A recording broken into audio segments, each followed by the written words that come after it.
So this is going to be a very, very quick video. I'm literally just going to be talking about something I was thinking about there in bed.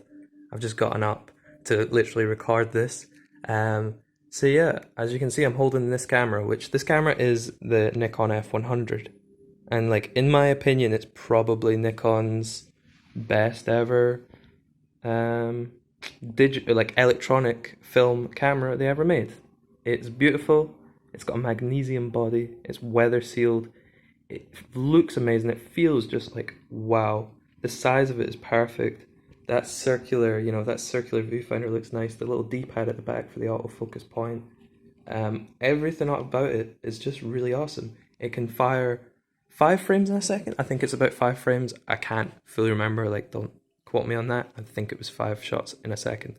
But yeah, mine has been dead for a long time, and this is what this video is about. It's about the reliability of electronic, like very advanced electronic film cameras, because it's a sketchy market nowadays to be in. It's a very, very sketchy market. Something like this here is quite expensive, and it's 20 years old.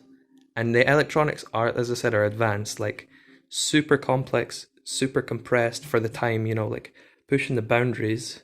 Just got a message there. Try and ignore that. What was I going to say? Yeah, pushing the boundaries, and buying something like this now is, I would recommend this camera fully. This camera is beautiful. Like, this camera is just perfection. Perfection film camera. But if you buy one, any F100, you're not going to get 10 years out of it. You're just not. Like, you could get 5 maybe if you're lucky, but I got 2 months out of mine, and mine is in very good condition. Like, really, really, really, really good condition. So what actually happened to mine was, it was just a normal day shooting with it, took a roll of film out, I'd been good with it, I'd look after it, put it in my bag, nothing on top of it, nothing next to it, and an hour later I pull out my bag, pull out the camera, screen, nothing going on, and it just dead. That was it, gone. Tried so many things to fix it, nothing. Now, this is the point I'm leading to. Investing in something like this is expensive, as I said, It's a lot of money to drop on a camera. It's amazing, it's really cool, it's edgy if you're doing portrait shoots in studios, yada yada yada. Nice. Is it going to change your film photography forever? No. You can get the same quality out of different cameras. It's just perfection, as I said. You don't really need it. But the number one reason you don't need it is because it won't survive.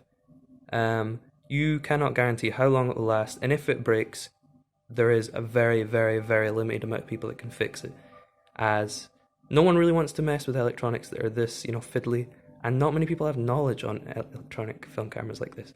Now, cameras I would suggest instead that you would pick up would just be a mechanical SLR. So like that's an SLR, but mechanical options. So some options I would think of would be a Nikon FM2, an Olympus OM1, Leica M series, quite expensive, quite luxurious, and what other film cameras are there?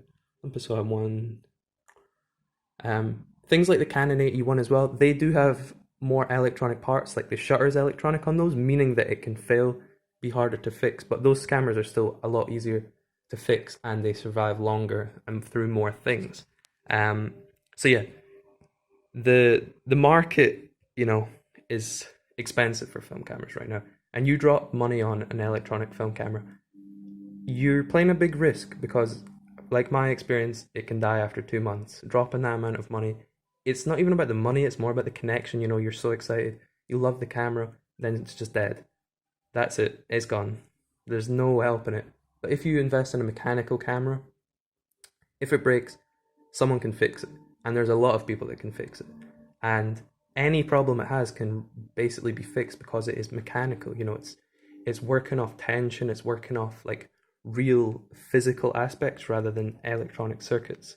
Some things that are in the middle ground that last a lot longer than fully electronic autofocus film cameras, but still don't have complete longevity forever, but cheap, good, affordable, is something like this, the Olympus Trip 35. And now, if you know me, like, I praise this camera all the time. I've talked about it before. It's a camera I've had for a long time now. And the Olympus Trip's just awesome, This little bubbly bit here is a solar cell, meaning this is what it reads exposures off. So it never needs a battery, like it doesn't have a battery or anything. This is the battery, this solar cell. So as long as there's light, it knows what to shoot at. Now these can still break, but a lot less likely. And this is over 50 years old. This camera here is 50, like this is 50 years old. Still going, still perfect. That camera's 20 years old and it's dead. That's in perfect condition. This is in really good condition too, but like, that's just sad that that one breaks and this doesn't. So it really just, it was just a quick video, just some ideas off my head. I didn't feel like I needed to make some proper, legit video or anything, you know. Felt like I could just talk about it because it's pretty self-explanatory. Just think about it. If you invest in something, say like a Leica M6, which is a beautiful rangefinder camera, you have, if you really look after it, if you get it serviced, if you treat it well, it can last your whole life. Like it can last your entire life. And if you have children, you can pass it on, you know, have it as like a legacy item. And also the engineering that goes into these mechanical cameras is beautiful because, you know, it was made in a time where this quality of materials was perfect. The engineers making them, it was so sweet.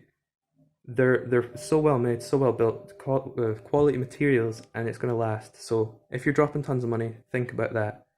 You don't want to be dropping money in things like the Nikon F4, F5, F6, Contax T2, Ricoh GR1, Konica Big Minis, Olympus Muji 2, all amazing cameras. And if they could survive and be fixed easy, I would highly recommend them. But they don't, you know, they just don't last. And some people dropping £1,000 on an electronic camera that could die tomorrow is a risky game. One last point I realised before ending this is if you did need to get your camera repaired, negative feedback did a video the other week or a month ago or so about a guy that repairs cameras called PPP Repairs. That is totally off my head, but I'm almost positive that's who it is. So PPP Repairs, he is British based and he can fix complex film camera problems, so electronic cameras like the ones I'm talking about. He could probably fix that Nikon F100. But he is a very specialized person and there really isn't many of them. I'm going on and on and on and on, but you get the point. Think about where you're putting your money. Think about, you know, at the end of the day, the camera is just a tool. You're the one taking pictures. You don't need super advanced cameras. Just get something that's going to last, rugged, and you can take anywhere. And you'll get the pictures you want. So yeah, thank you for watching. Leave me a wee comment or anything if you've got any ideas. And yeah, subscribe to the channel. I've got videos in the works, so watch out for them.